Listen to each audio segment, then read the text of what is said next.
भारत संविधान की 9वीं अनुसूची।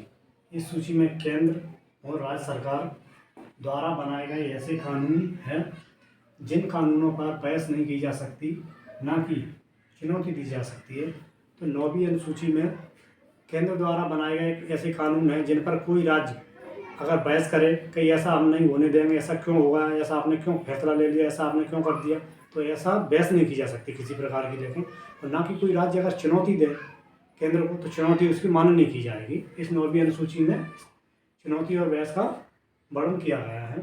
जैसे कि भूमि सुधार, भूमि में किसी प्रकार का सुधार केंद्र कर देता है तो उसमें कोई राज्य निर्णय ले कि भाई ऐसा नहीं होने देंगे, हम चुनौती दे रहे हैं, ऐसा केंद्र करके दिखाएं, तो ऐसी बात नहीं होगी उसमें।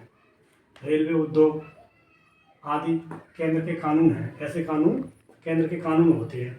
आज़ादी के बाद भूमि सुधार और जमींदारी प्रथा जैसे महत्वपूर्ण सामाजिक, आर्थिक और कानूनों को चुनौती मिलने से बचने के लिए इस 9वीं अनुसूची का वर्णन किया गया है। क्योंकि भूमि सुधार में, जमींदारी प्रथा में किसी प्रकार का कोई सुधार करते हैं तो गांव में कोई अगर राज्य चुनौती दे कि बहस करे तो बहस नहीं की जा सकती, इसलिए इस 9वीं अनुसूची का वर्णन किया गया है। मुख्य रूप से भूमि सुधार और कृषि सुधार से संबंधित कानून है, लेकिन अब अन्य विषय के कानून भी शामिल है।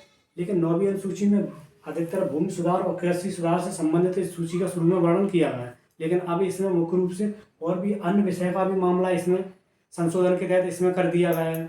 तो कुल मिलाकर के भारतीय संविधान की 9वीं अनुसूची में किसी प्रकार की बहस नहीं की जा सकती है, ना कि कोई चुनौती दी जा सकती है।